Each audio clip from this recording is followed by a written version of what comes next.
everybody. Good evening. This is part of our Love Your Library series, and our Love Your Library program is designed to provide insight and inspiration from creatives in various industries to the FIT community. And tonight we have the great pleasure to host Tiffanie Darke in conversation with museum at FIT curator and author Elizabeth Way about her book, What to Wear and Why, Your Guilt-Free Guide to Sustainable Fashion. Tiffanie has spent most of her career in fashion as an editor, journalist, author, creative director, brand strategist, campaigner, and sustainability activist, and most recently, shopkeeper. She has worked for the Daily Telegraph, The Express, and Sunday Times Style, and was editor-in-chief of Harrod. She is an alumna of the University of Cambridge Institute for Sustainability Leadership and a member of the Oxford University Climate Action Network. She works with more than 70 fashion brands on sustainability and is based in London. In What to Wear and Why, Tiffanie sheds light on the unsustainable practices and immense environmental impact of the fashion industry and presents a compelling argument for why transformative change is urgently needed. Thank you both for your time tonight and welcome.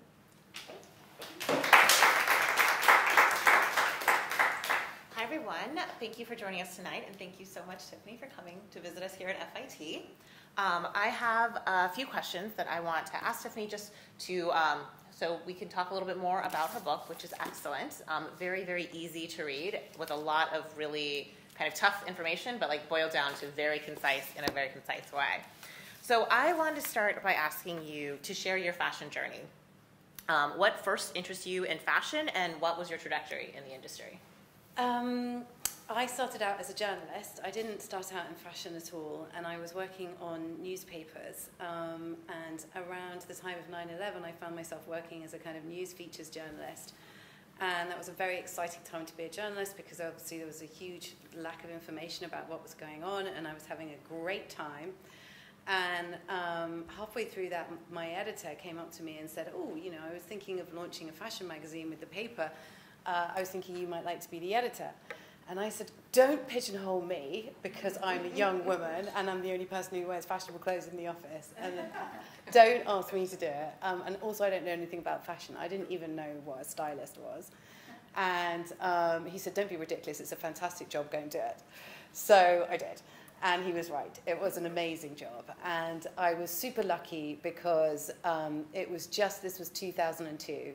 And it was just at the time when fashion was exploding. It was a sort of democratization of fashion had always been, in the words of Diana Freeland, for the people who are very rich and very thin, right? And then from 2002 onwards, it opened its doors. And you could buy into all sorts of luxury brands through makeup or accessories. And then the high streets all started to copy what was going on in the catwalks as well. And suddenly, you could, whatever your budget, you could buy into fashion. And we were basically running a magazine that had a readership of millions. So we were able to talk about that with a very large audience. So that was how I got into it. I was very much an observer. I wasn't someone who knew an awful lot about it. And I was also very much a consumer. Like, I really enjoyed it. And I have to say that I spent an awful lot of that editorship encouraging people to buy a lot of fashion. And my big mea culpa, which I am trying to address in this book, is that as a journalist, I never asked the question, where do my clothes come from? Which is a pretty big miss, really. And I think the industry at large really wasn't asking that question until 2013, when you may remember there was the big disaster at Rana Plaza in Bangladesh, when that garment factory collapsed and over 100 people lost their lives. And all over the ground were these high street brands, from like Primark to Marks and Spencer's to Target. And the incongruity of seeing fashion brands in the rubble of a factory which had killed so many people finally kind of made people wake up and start to examine where their clothes were coming from. So is that kind of the moment where you, like, sustainability kind of became an important part of your radar? No. I actually left fashion at that point and started to work on the commercial side, working for brands in different sorts of ways. And I actually spent a spell over here working in media. But I went back to London to go and work at Harrod's as their editor-in-chief. And having sort of worked in Midtown media, to go back into the hallowed halls of Harrod's was like the most unbelievable sense of joy. I can remember when I walked through. Have you guys been to Harrod's? I mean, it's the most lavish temple of Mammon that you could possibly imagine. And there is this Mohammed Al-Fayed, who ran it for like 20 years, I think, was an Egyptian guy, and he built this Egyptian escalator that goes up the middle of Harrods, which is sort of surrounded by sort of Egyptian friezes and is all kind of gold. And I remember riding that escalator with kind of Balmain and Balenciaga and Miu Miu mannequins as you go up, thinking, wow, this is amazing. And I was doing that job when the pandemic hit, and my job as editor-in-chief of Harrods had been to produce all of the magazines, to do the in-store TV, to run the social media channels, to launch the e-com website. It was a whole load of stuff. But when the pandemic hit and Harrods had to close its doors, which it had never done before in its history, not once during World War I or World War II, there was a sort of paroxysm, if you like, in the company where it didn't understand how it was going to, how it was going to function, like many stores in that time. But it didn't take them too long to figure out that actually their ultra-high net worth customers, who drove 80% of their revenue, were all absolutely fine and were actually bobbing around on their private yachts in the Caribbean with not much to do but kind of scroll their phones and shop. So my job came about sending WhatsApp images of product that bored billionaires could buy, which was kind of galling, actually.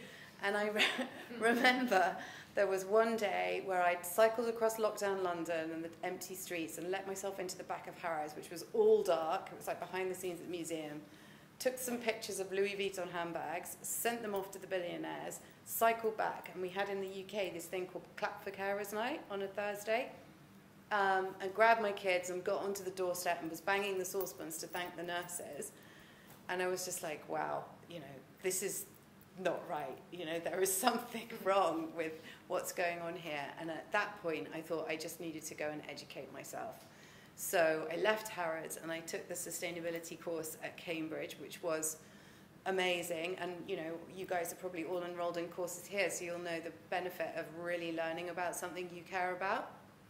And once I learned the facts about our resource extractive industry and the trajectory that it was on, so we are consuming 1.7 times the amount of resources that the world can afford.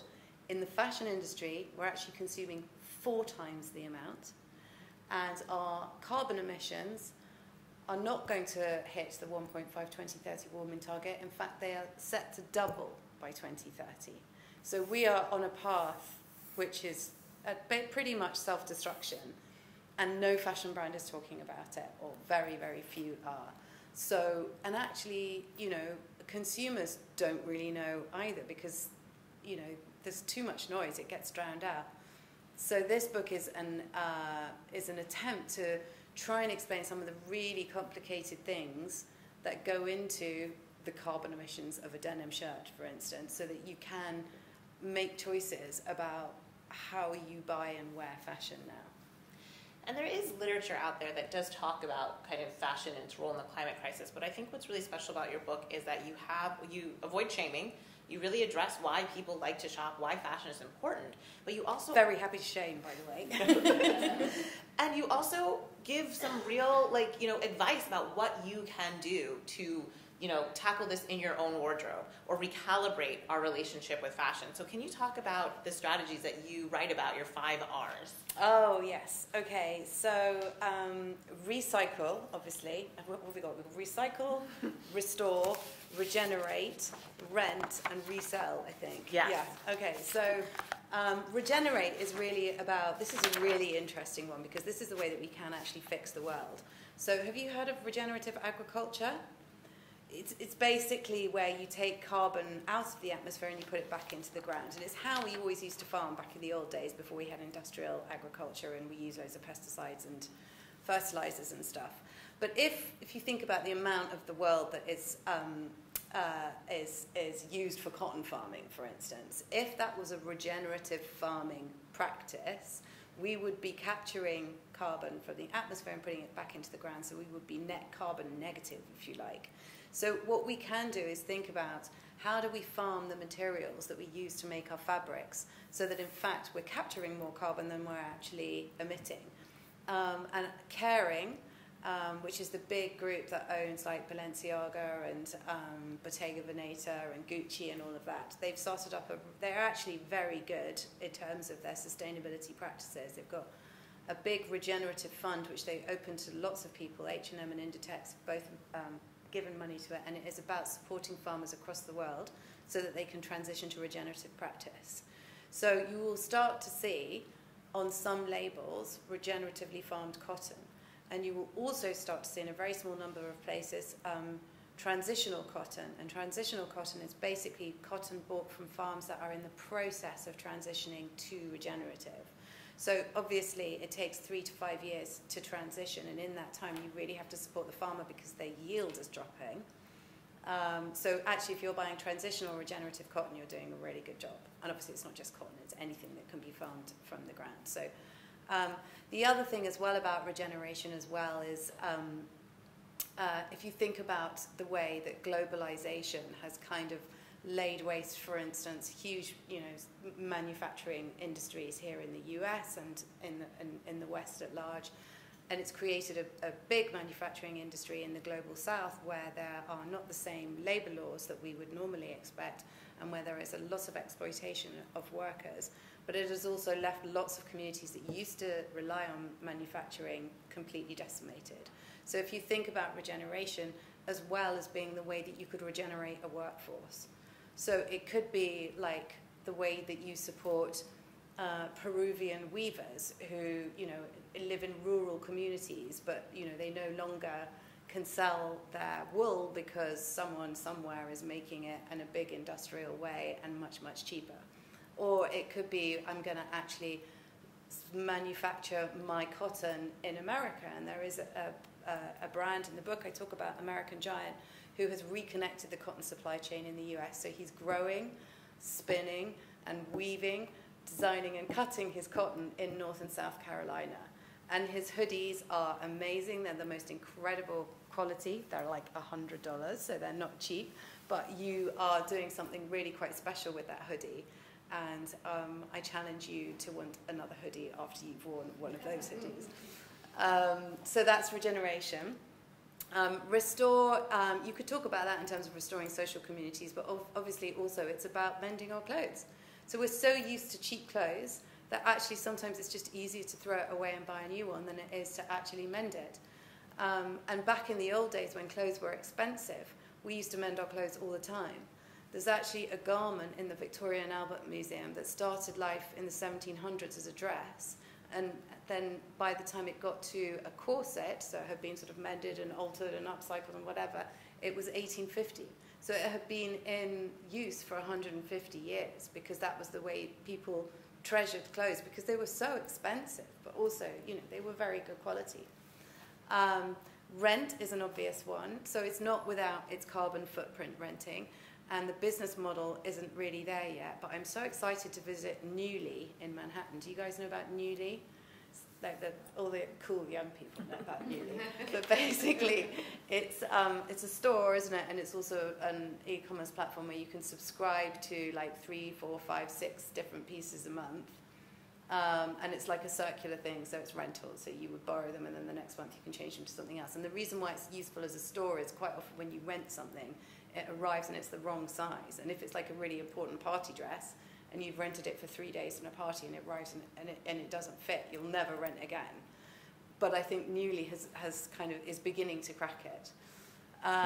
Rent, restore, regenerate, recycle.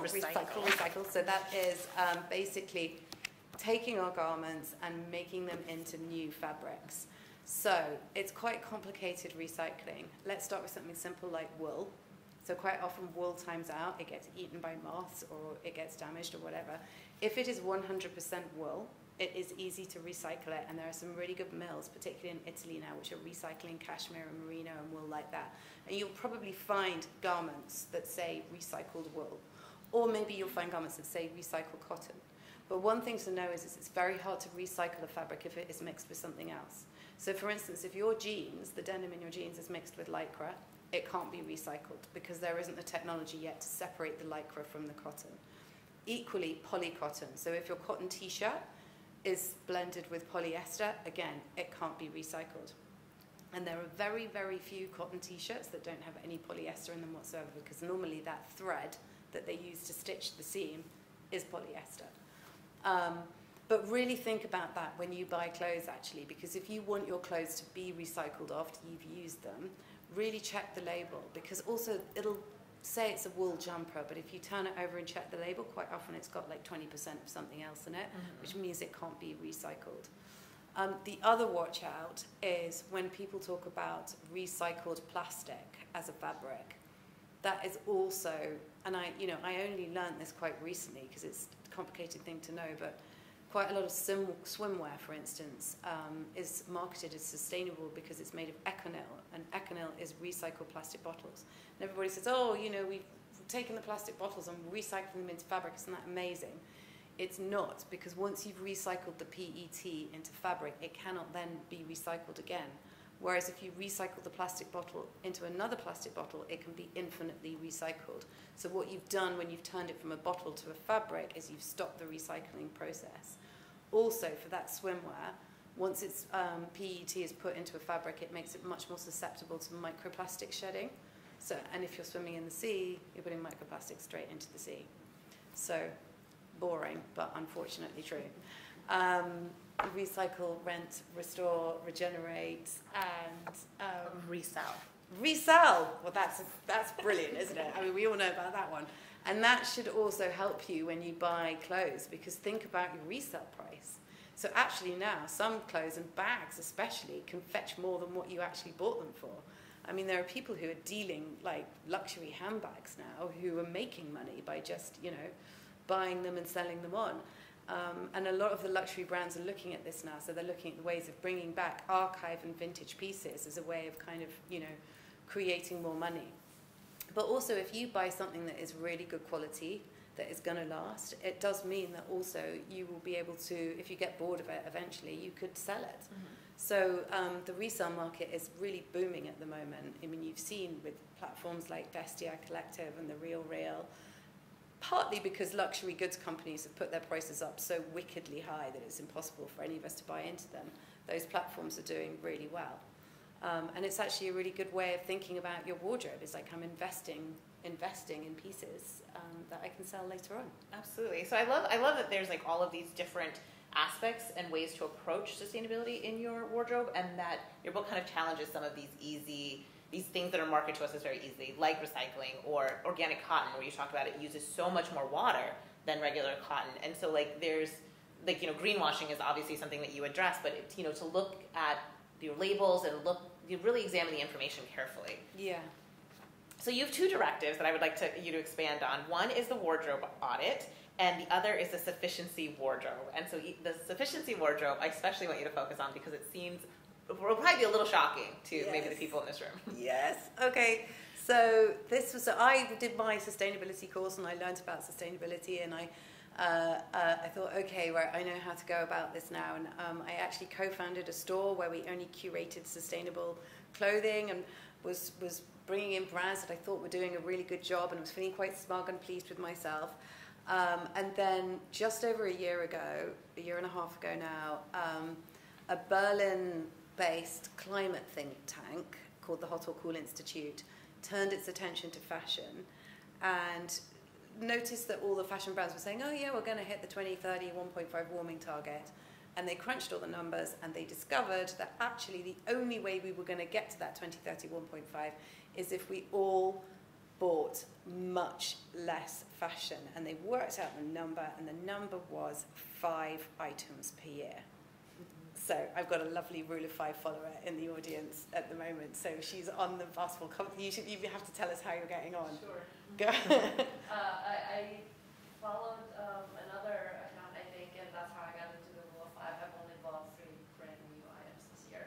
Amazing. Secondhand is still like kind of being consumed here and there, but it's just kind of like, Yeah. it's less, and I document it on Instagram every month at the end of the month of all the things that I bought. Yes, brilliant. That's so good. And I think, so I did it last year, the Rule of 5. I'm doing it again this year. And it is very challenging because, especially for someone like me who's used to consuming quite a lot of fashion, to go to 5 pieces a year is quite hard, but it's also really good practice because you really think about what are those 5 pieces that I need. So I recommend that you start with a wardrobe audit, which is where you go through your wardrobe and you look at, do I have those foundational pieces that will last me for years and years and years, which I can use to kind of be the core of my wardrobe. And your 5 pieces should basically be about either getting your core right or building on top of your core. So your core can be, depending on your own style, what you want it to be. But for me, it was like a really good white shirt, an amazing oversized blazer, a fantastic pair of black trousers, a really good pair of comfy, long-lasting loafers, a playful knit, a good overcoat. Do you know what I mean? Like, you can make your own list. And then, you can add fun pieces into that. So I follow this sort of 80-20 rule, which is that 80% of your wardrobe should be really functional and hard-wearing, and then 20% of it should be completely outrageous personality stuff, so that you can, have a fun day or mix your stuff in. But then what was really interesting in the report was that they went on, because don't forget they were really geeky scientists, and decided that as well as 5 items per year, actually the way they worked it out was that everybody on the planet should have a sufficiency wardrobe, and they broke it down and they decided that was 64 pieces each. And 64 pieces was basically what we all need in our wardrobes. And it was so funny because they were like, 12 pieces of performance wear for active wear and for going out in the rain, and 20 pieces which were equated to 5 work outfits Monday to Friday, and you allowed 2 pieces of occasion wear, and they broke it all down, and it's in the book and you can see how they did it. But obviously you could break down your 64 pieces in whatever way you wanted, depending on your lifestyle, because you might be like a mountaineer and you need all this performance wear, or you might be somebody who has a uniform for work, for instance, and that might make it different as well.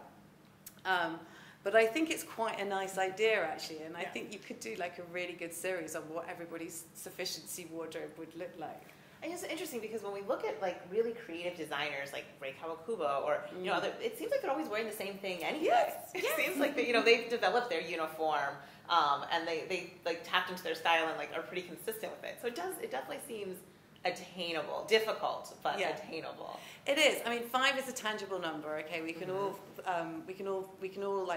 get hold of 5. I hate to break it to you, but you're only allowed 4 secondhand on the Rule of 5. Yeah. And there is a reason for that.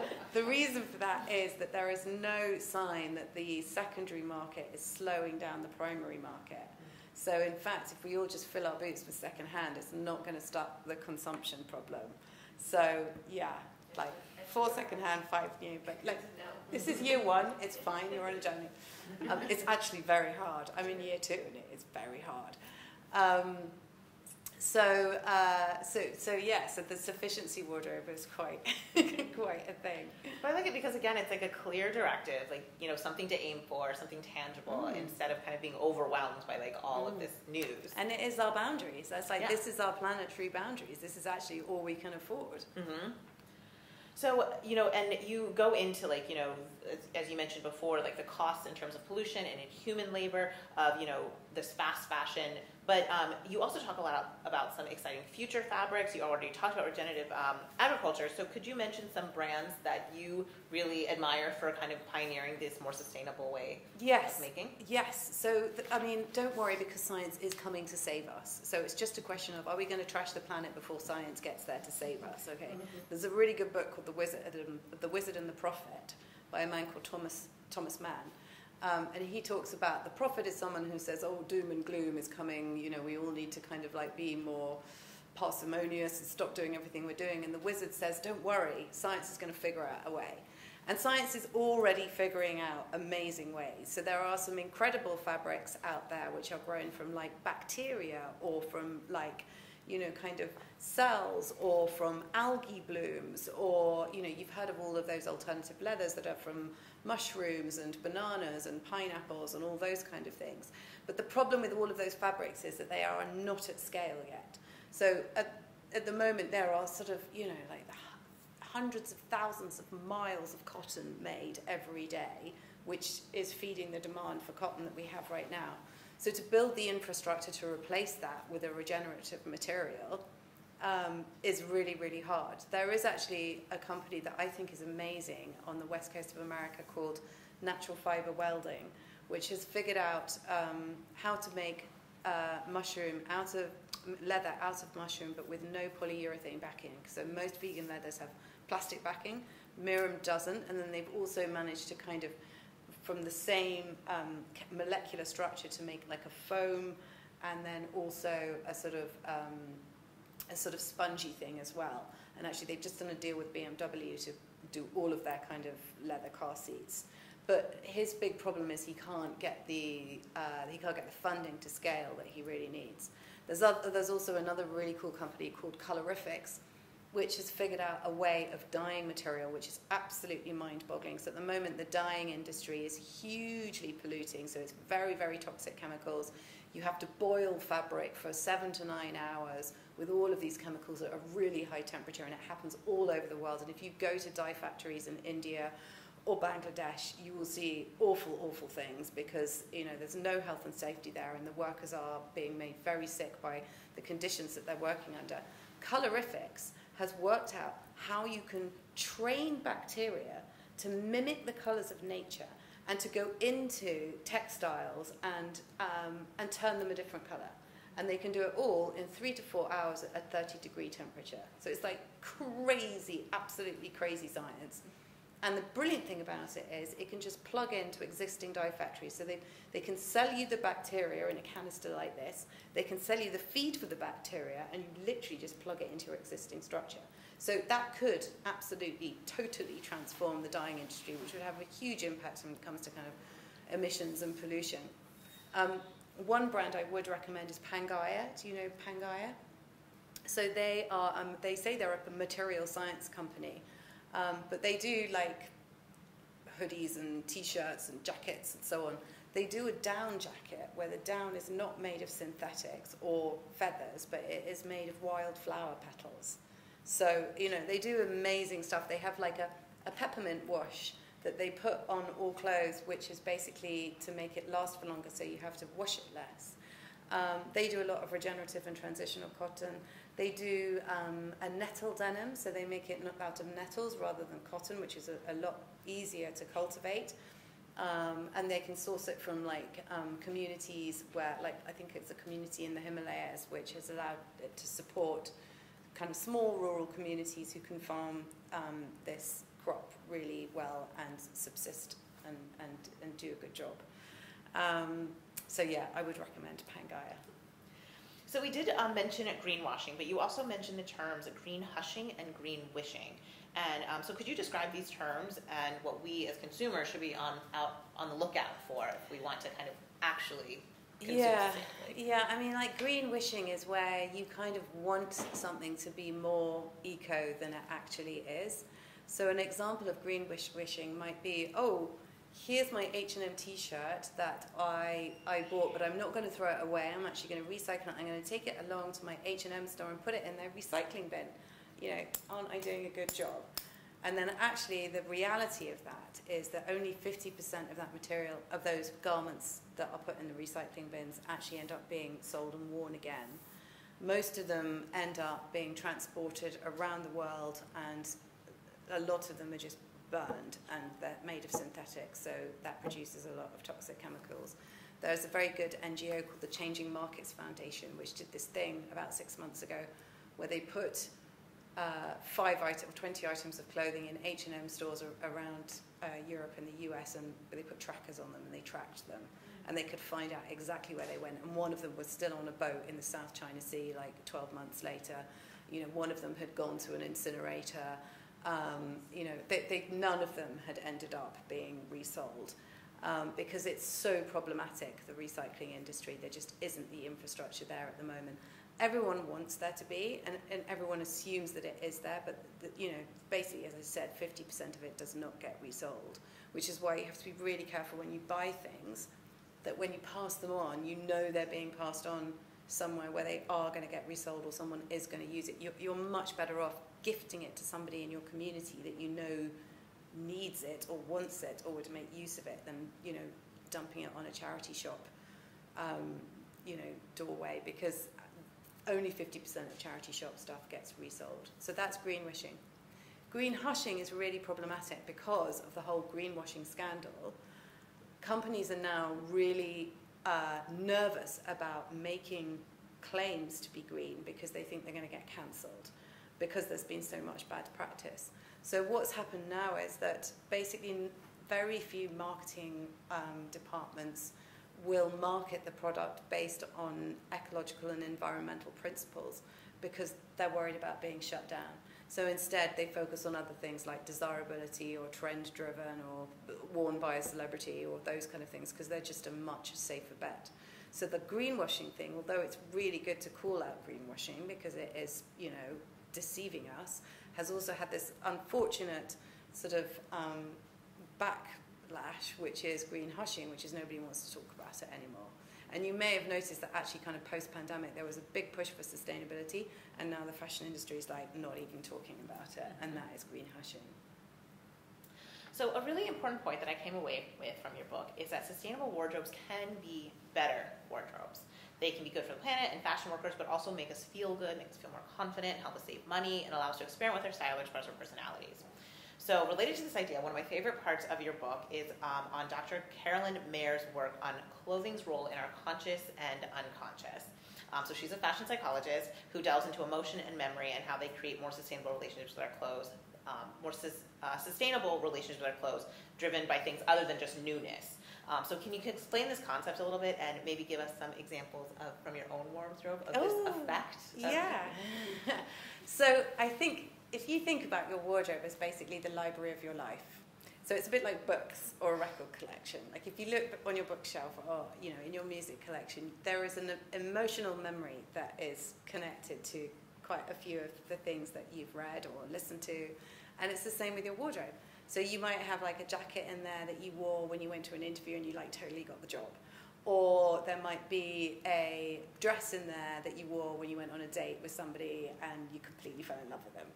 Or it might be a wedding dress, or do you know what I mean? Like there's lots of pieces that you have in your wardrobe which are really connected with memory.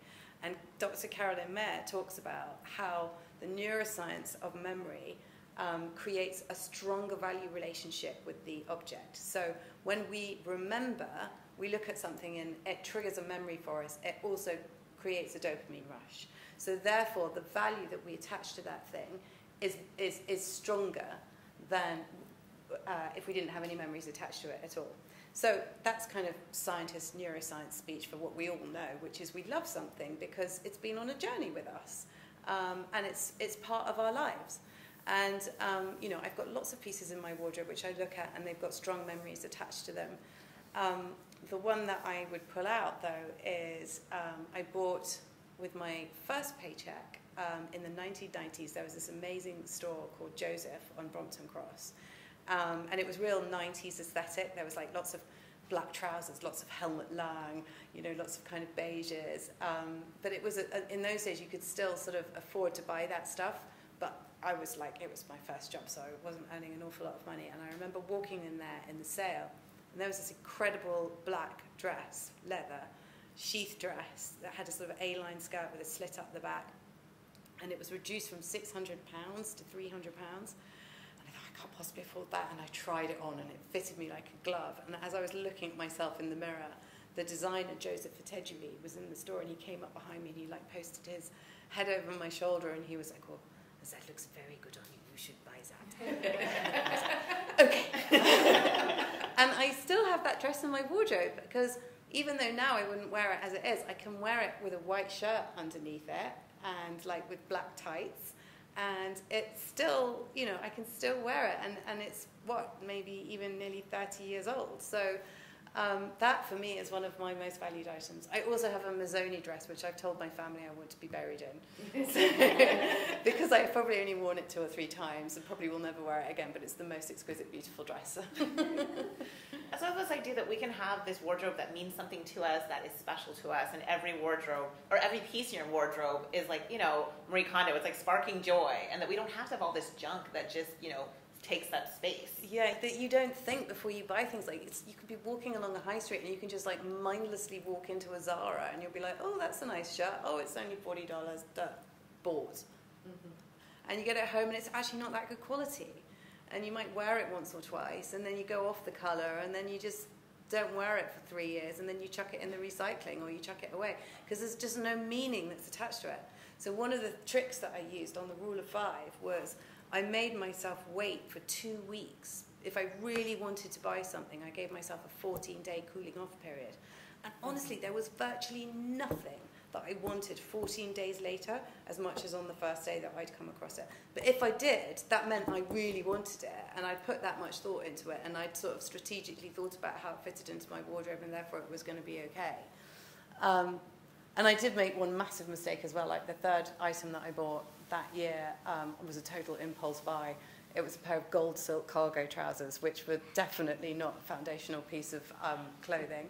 And I had to kind of admit, and I walked into the store and I put them on and I was like, oh, I'm never taking these off, they're really good. But then because I had that guilt attached to it, and because it was my 3rd item, and it was because I had to sort of repent about it, I actually really treasure those trousers now, and I've actually worn them a hell of a lot, because I'm like, God damn, I've got to make them work. And one of the things you talk about is like all this urgency from all this advertising, like the emails that end up in our inboxes as an Instagram. And something that I heard, like Tim Gunn said, like on TV once, was like, if you wouldn't buy it regular price, don't buy it on sale. But then like there's all this stuff that we get that's like, oh, sale, it's ending now, like buy. And so like kind of tuning that out is, it's actually, I mean, for me, it's really hard because it's like, it's hard for everyone. It's totally, if you just walk down the street, everyone's on 20%, 50% end of season sales stock. And the reason for that is the fashion wholesale system.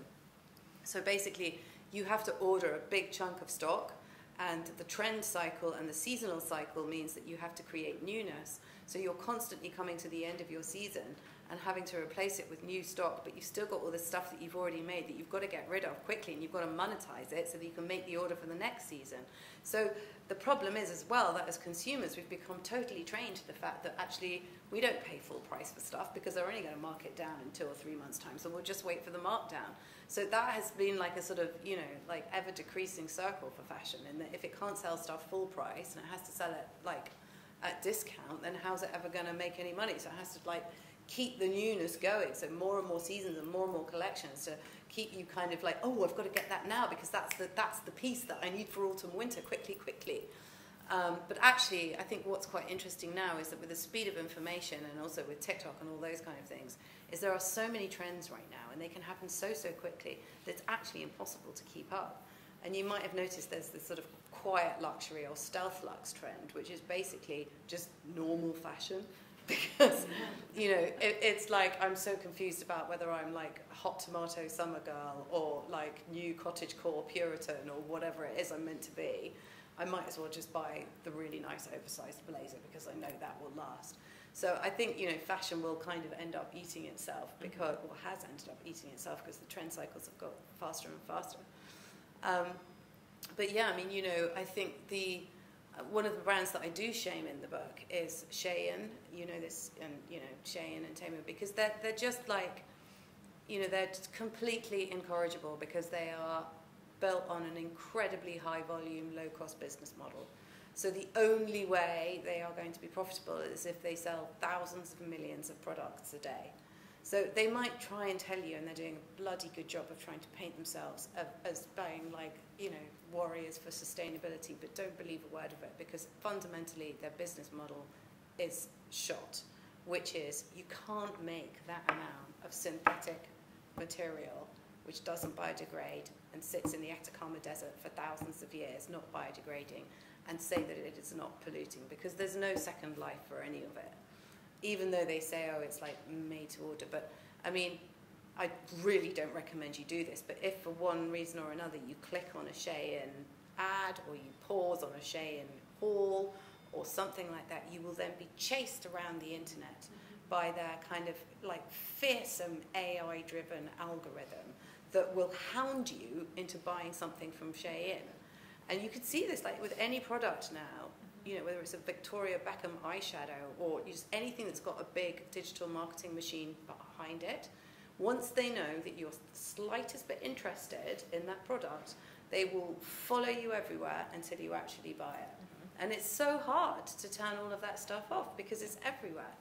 And you know, for any design students out here, this is not a system that's good for designers, for like people interested in designing clothing and selling something unique. No. Yeah. So I want to leave some time to open it up to questions. Does anyone have any questions for Tiffanie? Do you get into how to, with all this online buying, how can we evaluate a company that's online that claims to be humane and eco-friendly and all that stuff? I have a favorite brand that I've been buying from for the past year. It fits me, Turn Black. And this is for them. Yeah. And it's lovely, it all fits me, it's great. And, do they have like a sustainability button and they tell you that they're really ethical and green and that they're like responsible buying practices? Like, because everyone has one of those. Because everyone has one of those. I heard of them from someone named Aja Barber who she's great. Calls them up and says, yes, what are you doing? Yes. So Aja does fantastic work. Yes. Generally, if it's endorsed by Aja, it's a good thing. So you're probably okay. I mean, I would start with the material. Okay. So like for a start, is there any synthetic material in the garment? In which case, don't buy it. Because synthetic means it's fossil fuel derived, and now it's come from oil, and it's not going to biodegrade. So that's like your first check. And then I would look at where it is manufactured. Now, in fact, you know, like made in China is not so bad these days. If it's made in Bangladesh or Cambodia or Burma or, you know, any of those places, then it's really tricky to track the supply chain, and there are still loads of examples of labor abuses in those countries. If it's a small independent brand that's doing the hard yards, they will tell you on their website that it is some lovely Peruvian worker from a farm, you know, where they have like farmed the sheep themselves and spun it and done all of those things. And they'll probably have the pictures as well. So if they've got that, then you know, they're probably doing the right thing. In the future, when the scientists all figure it out, there will be these things called RFID tags, and they will track a supply chain within the garment. So the regulation will eventually come in that will force companies to be transparent about their supply chains, and that will be embedded into every single garment. So there are brands that are doing that now, whether it's on their websites or whether it's in a code that's in their garment. Or, you know, they will be building their business model around it. Do you know Veja sneakers? So Veja is an amazing company. They're a French sneaker brand. There's a store in Manhattan, and they don't spend any money on advertising and marketing. So they put 80% of the cost of the product back into the supply chain. They source entirely, and this is all on their website, they source entirely from small family agricultural homesteads in Brazil, where they pay the farmers 5 times the market price for their cotton or for their rubber, or for, so they're buying cotton and rubber, and then the leather they source, I think, from Uruguay because of the animal husbandry that's going on there. They wanted to source from Brazil, but they couldn't trust the agriculture in Brazil for the farming. And then for the plastic that they use on the ends of the shoelace and the eyelets, they pay the catadores, which are the sort of homeless rubbish pickers that go around pick up all the plastic bottles, and they pay them 3 times the going price for their bags of plastic bottles, and they then recycle those themselves. But you won't see an ad for them anywhere. because they don't advertise, because that would cost them money that they would have to take away from their supply chain. So they've been going for 17 years now, and it's taken them that long to build their business. I think they're now making 4 million pairs of shoes a year, but that's only because that's the amount of material they can get to the standards of the supply chain that they require. But they're like, you know, they are uncompromising in the way that they do stuff. But you really have to know that stuff and look for it. And if you need a pair of sneakers and you're passing a Nike store every day, you're probably going to go into the Nike store. So you have to be so intentional about what you're buying and doing your homework. It's hard. But if you are only buying 5 things a year, then Yeah, you you know can do it the does research. become, you know, you have more time and space for that. I spent like 6 weeks finding my white shirt. That was my first purchase, and it was so fun because I tried on so many white shirts, and I turned it into like a sort of treasure hunt. Like I was going to find the perfect one, and I found it from an independent shirt manufacturer, and I'm very pleased with it. I haven't got any stains on it yet either, which I'm also very pleased about. Rent also has a repair program, right? It does, yes. It does, absolutely. They've just started that, so you can take any shoe in. It doesn't have to be a Veja shoe, and they will repair it for you. And they're just doing that because they think it's a good thing, because actually the stats on the shoe industry are horrible. So 25 billion pairs of shoes made per year, 24 billion of which go to landfill. And they've all got PVA in the sole, which is 1,000 years to biodegrade. So, like, where's that going? They repair the soles? They repair the soles? I think you could just take the entire shoe. Oh, wow, because mine are really worn down. Oh, you should be able to get the soles repaired. Yeah, That's take good them to in. know. They actually told me that the main reason why people throw shoes away is because they scuff down the heel bit there. Yeah, exactly. And they said that is a super easy thing to fix. It's like a €5 fix, and it will extend the life of your shoes. But yeah, go try them out. Are there any other questions? Does anyone have any brands here that they really like, that they rate? Apart from your brand. I have a question about the rental companies, because I read an article, I don't know if this is true, but since they're doing dry cleaning and stuff, and things that are being returned, Yes. that was like putting the carbon footprint a little higher, but I didn't know over time if that's way less than just the fast fashion. Yes. You know. So Rent the Runway did a big study on this, and actually the rental market in America is much more advanced than anywhere else in the world, because I think Rent the Runway did quite a lot of the hard yards in convincing people that it was a good idea to rent. And dry cleaning is incredibly toxic, like horrible chemicals, really high temperatures, lots of power. But there is a new way of cleaning clothes, which is ozone cleaning, which doesn't use any of those chemicals. It's a shorter period of time, and it's much less high temperature, so less impactful in terms of energy use. And most sort of big rental companies now are using ozone cleaning as opposed to the traditional dry cleaning. But the impact report that they did was quite interesting, because they basically worked it out that if you were renting a dress, say, that there would probably be about like 100 like wears in that dress, and so therefore that would extend that life of the dress, but it would also have the other effect, which is that you wouldn't buy the dress.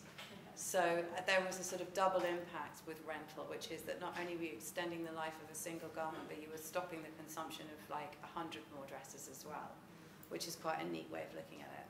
There was a Finnish company that came out with a different report which measured the impact of renting and said it didn't work, but they measured it with a pair of jeans, which actually is not a good idea, because jeans last for a very, very long time, and you wouldn't rent a pair of jeans, would you? You would buy a pair of jeans, because like that is going to last you a long time.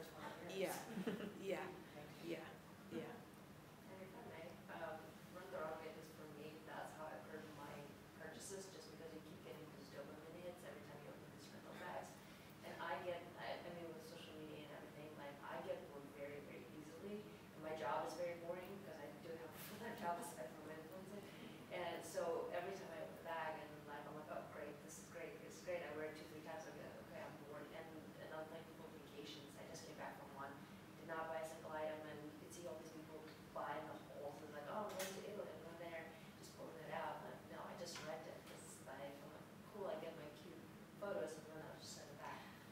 so true. I mean, you know, like we do buy new wardrobes for things like holidays and stuff like that. There is a businesswoman I know who she does lots of speaking and she goes on conference tours and she always rents her wardrobe.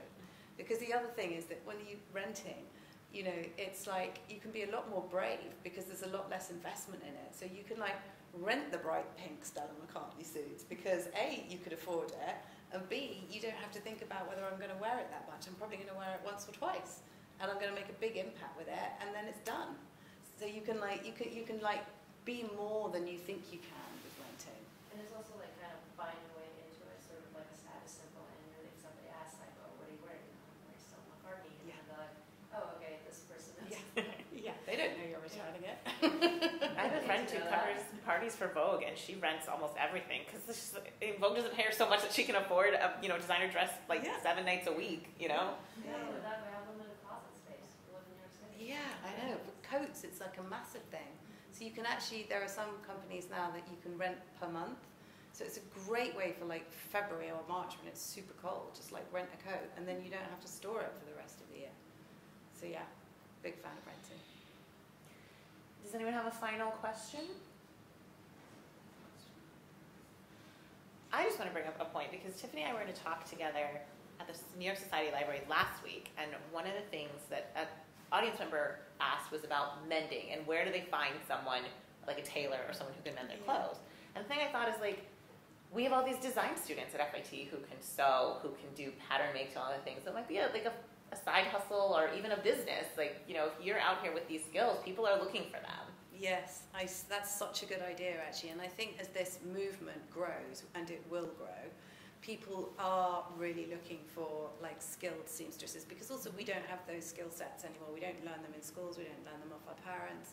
And actually there's also a big market in upcycling and alteration. So all that stuff that you've got in your wardrobe that you don't wear anymore, you could turn, if you had a really good tailor who had a bit of imagination, they could help you imagine how that might be something different, which would be something brand new in your wardrobe. And that really helps me on my rule of 5, which is where I get really bored of all my clothes, is I pull out the ones that I'm not wearing anymore, and then I get the tailor to turn them into something else. And that's quite fun. Because also you have to wait for it, because the tailor takes like a week or 2 weeks, and then you have the delayed gratification when it finally arrives. You're like, oh, fantastic. Yeah. Well, thank you so much for joining us and telling us more about your book. Thank you for having me. Thank you.